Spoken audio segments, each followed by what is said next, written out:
Happy New Year, Market Club members. Adam Hewison here, coming to you from the digital studios. I just got back from short vacation over the Christmas holidays. Quite a start to the year with China imploding and also carrying over to our U.S. markets here.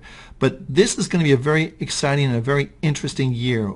Last year was very dull in the sense that we really didn't go anywhere in the Dow, the NASDAQ, and the S&P 500. But this year, I think things are going to change. Remember one thing, markets slide faster than they glide, meaning they go down much faster than they go up. This is a good example right here when you see basically in August we dropped very, very quickly. And look at how long it takes to get up. It takes weeks and months in some cases to get higher to regain that. But that was done in just a period of 4 or 5 days. So I think what you have to look at right now is, are we in a similar period? Well, a couple of things. If we look at our weekly trade triangles, I just put those in, you can see we were out of the Dow on the 16th of November at 17,238. Okay, we were out, meaning you should not even be in this market because it was sideways, and the major trend, while still up, was not momentum friendly. Okay, we also broke below the RSI 50 line. That's not a good sign. So the best place to be right now in the Dow is on the sidelines. Now, there's some stocks you want to be looking at, of course, and we'll be talking about those later on in today's broadcast. But let's go on to the next market. Here's the S&P 500. You can see quite clearly this is not looking good. We are still in a basic uptrend. However, that can change. I think for the moment you're best on the sidelines, given the fact that our trade triangles are minus 70, and you have the weekly trade triangle red. The weekly and the monthly are in conflict, meaning you should not be in the market. You can see right, we had a signal on December 11th at 2019, and you can see the market is down from there. And I think that's the important thing to remember. Just be on the sidelines. That's the important thing to remember. Protect your capital because there's going to be some fantastic opportunities in 2016.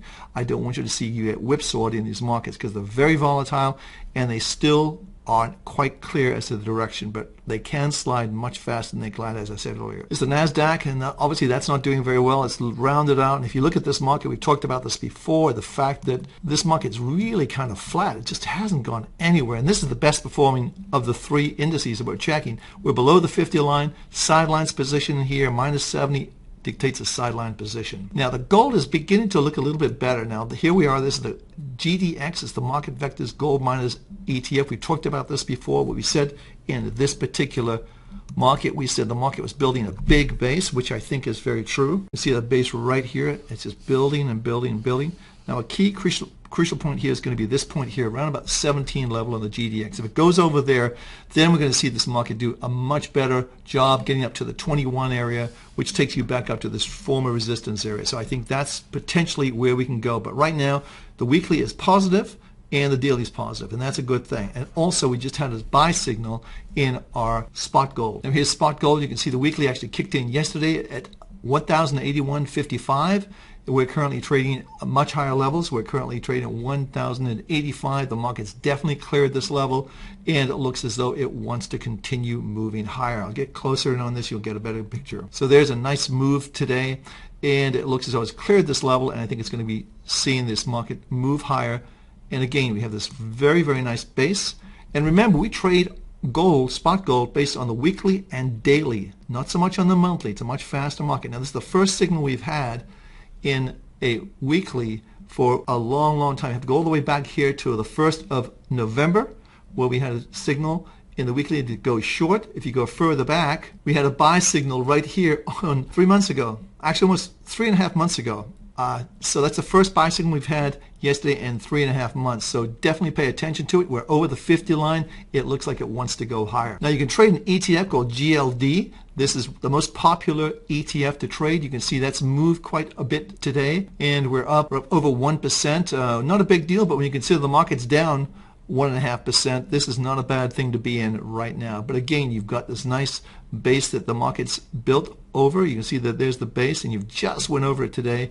and it looks as though it wants to go higher in our opinion. This is the euro dollar weekly negative. It looks as though the trend wants to continue down, maybe test the lows here around the 106 level. Really no strong opinion on this, but generally speaking, the trend is clearly on the downside right now. This is crude oil. We've been negative on crude oil. You can see our weekly kicked in right here at 45.84.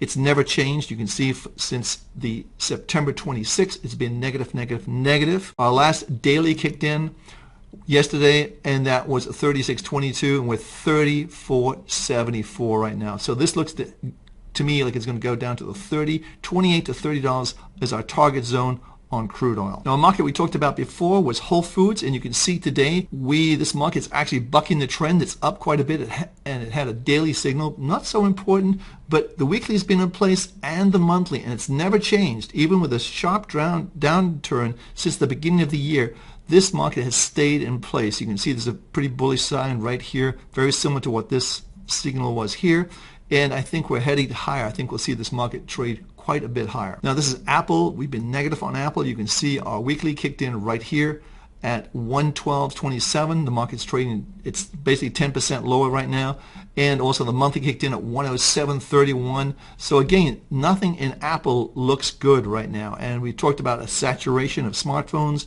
We talked about a couple of things. Everybody has a smartphone now. It's a question, do you want to get a new smartphone? And I don't think many people really want to splurge and buy another smartphone. Perhaps I'm wrong, but it surely isn't looking that way in this stock. And if we go further out, let's just look at a bigger picture in Apple. Let's take all our trade triangles off, make it cleaner, and just put a simple close-only line graph. This is what I'm concerned about with Apple, and I'm just going to draw this in freehand because it looks to me potentially that Apple could go a lot lower. Here's what we're looking at, okay?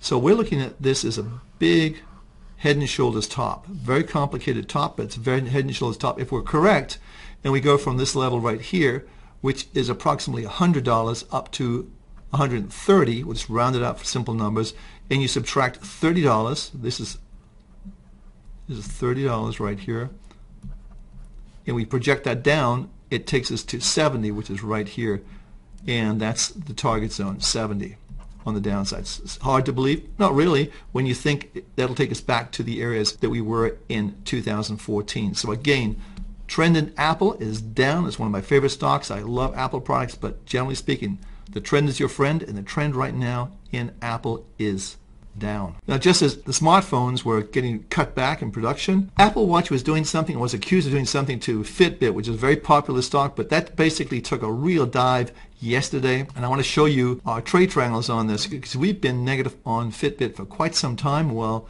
everybody's buying these things. They haven't been that, we haven't really seen that trend translate into the stock going higher. You can see our last weekly was here 35.42 at 23.28.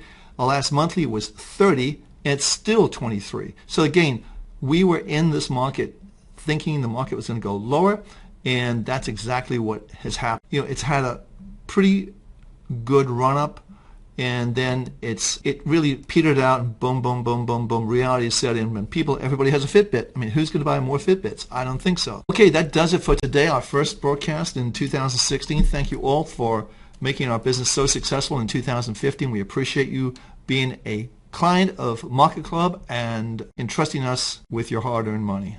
I'm Adam Hewison from MarketClub. Have a great trading day, everyone.